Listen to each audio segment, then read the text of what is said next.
Cornel West is a public intellectual, philosopher and activist. He's currently the Bonhoeffer Chair and Professor at the Union Theological Seminary in New York, and he's joining us live from New York. Sir, it's great to have you with us on Al Jazeera. Thank you very much indeed. I saw Jesse Jackson described as helping to propel civil rights in the 1980s from the margins of the Democratic Party to its very centre. We're now 40 years on. We've got ICE raids. We've got firms voluntarily cutting diversity programs.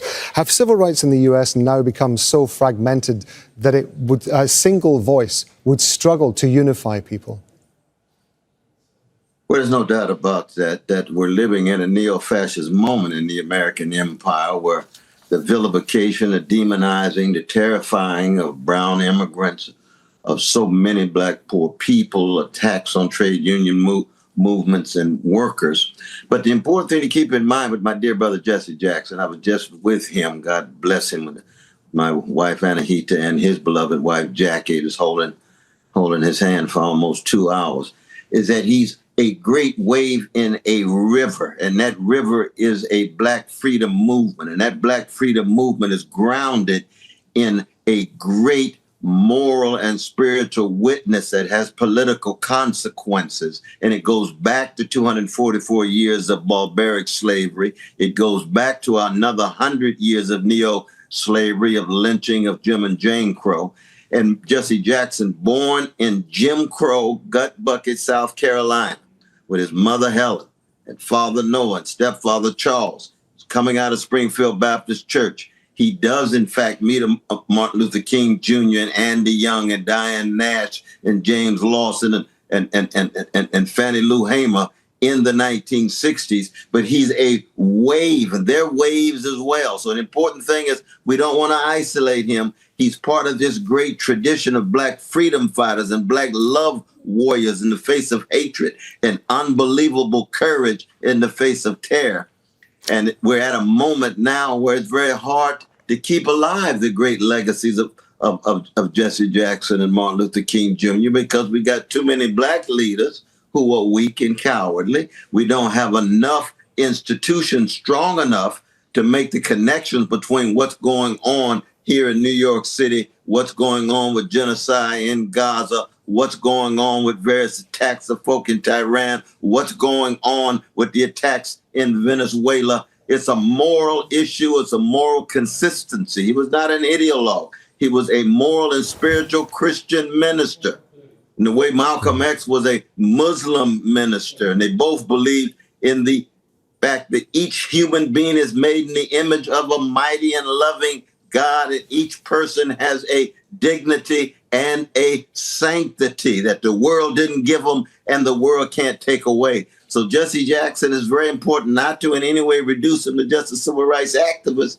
He was a spiritual and a moral force that comes from a great people who try to provide moral and spiritual leadership in an empire in deep moral decay and spiritual decadence. I want to ask you more about that river that you're describing with regard to civil rights. Now, we have, of course, covered for many years civil rights issues in the United States, Black Lives Matter, of course, and the Rodney King riots and so on. Throughout all of that, it was very obvious that there was a very loud and strong message that was coming, particularly from the black community and black civil rights activists at that time.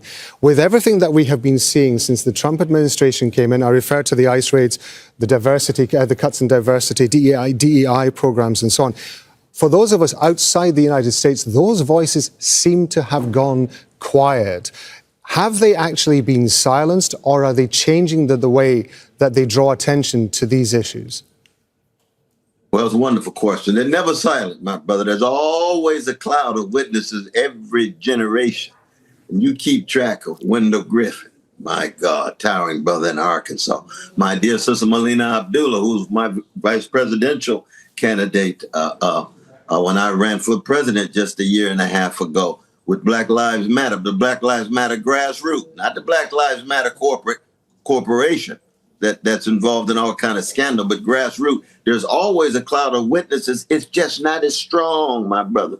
It's not as strong as it was in the 80s with Jesse Jackson and the movement, let alone in the 1960s with Martin Luther King Jr., Malcolm X, Fannie Lou Hamer, Ella Baker, and others. But the younger generation may surprise us.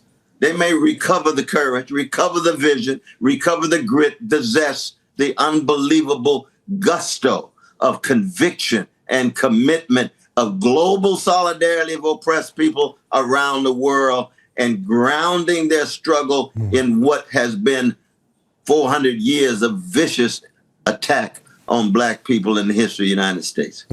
Martin Luther King, Al Sharpton, Jesse Jackson, all powerful, dynamic speakers, and yet they were birthed, if you like, from the church. What is it about the church that creates such dynamic and dramatic speakers who can convince so many people? Well, I think that anytime you're talking about the black church, you recognize that there's a prophetic wing of the church. And those are the ones who speak the truth no matter what. Those are the ones who live under death threat. Jesse Jackson Sr. lived under death threat for 55 years of his life. Martin was killed. Malcolm was killed.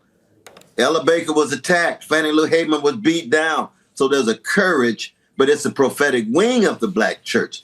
Most of the black church accommodated itself to the status quo. So anytime we talk about the black church, we're not talking about the whole black church. There's also black music that has played a fundamental role in Jesse Jackson's life.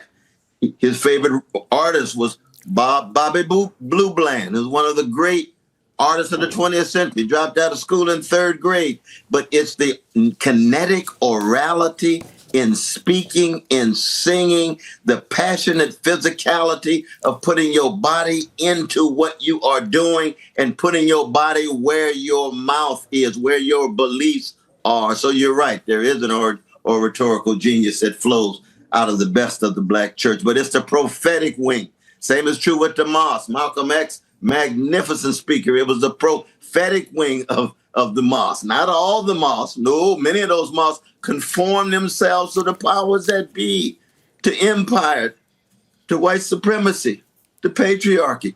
But Malcolm, like the cloud of witnesses around him, spoke with clarity, with tremendous love of oppressed people, and he was willing to die. That's the message of Jesse Jackson Sr. He loved the people enough that he was ready to serve them and to die. That's what we need today in the neo-fascist America, dealing with the gangsterism of a Trump and his administration. So when we started talking, you mentioned the fact that you were with Jesse Jackson very recently, in perhaps towards his last hours. In your assessment, when Jesse Jackson was able to look back on the legacy that he has and everything that he had achieved in his life, how do you think he viewed that? He was, of course, described by his critics and his supporters as a flawed and ambitious man. Well, I think all of us are flawed. There's no doubt about it. He had his faults and foibles. So did Martin King. So did Malcolm X. So did Fannie Lou Hamer. All human beings have certain flaws, no matter who they are. I think more than anything else, he was proud of his precious children. He was glad to still be with his precious wife, Jackie. 62 years of love together. And he could look back and say, I think I allowed the God that I served to use me in such a way that I could speak the truth. When it was against custom and the law to reach out to Palestinians, Jesse did it anyway. He was cast aside. He was viewed as anti-Semitic and so forth. He did it because he knew this was what he was called to do, to speak the truth and pursue justice. That's, about as good as it gets to me. If the Lord uses us and we leave the world just a little bit better, my brother, if the kingdom of God is within us and everywhere we go, we ought to leave a little heaven behind. Jesse Jackson Sr., Reverend Jackson, left a whole lot of heaven behind. And that's why they still talk about him in Gaza, in Syria. They still talk about him in Chicago, in New York, in Latin America.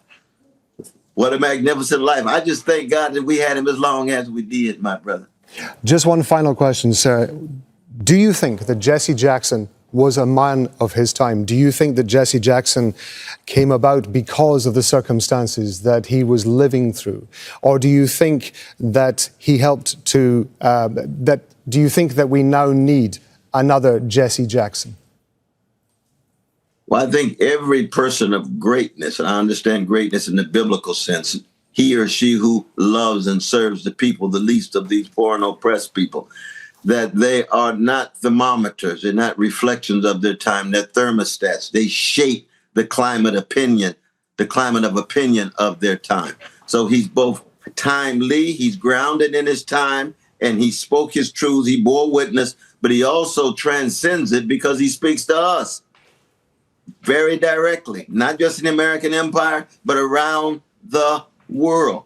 How do we hold on to truth-telling, justice seeking? How do we hold on to communities of remembrance, reverence, and resistance that attempt to change the world in such a way that poor people and working people, no matter who they are, no matter what color or religion or gender, can live lives of dignity and sanctity? That's what I think he stood for, and that's part of the greatness of the Black freedom tradition, and he's one of the great examples. We're very, very grateful to you for joining us on Al Jazeera. Cornel West, thank you very much indeed. Thank you. You stay strong, my dear brother. Don't miss out. Get the full picture. Subscribe to Al Jazeera for reliable news, expert insight. Like, share, stay ahead.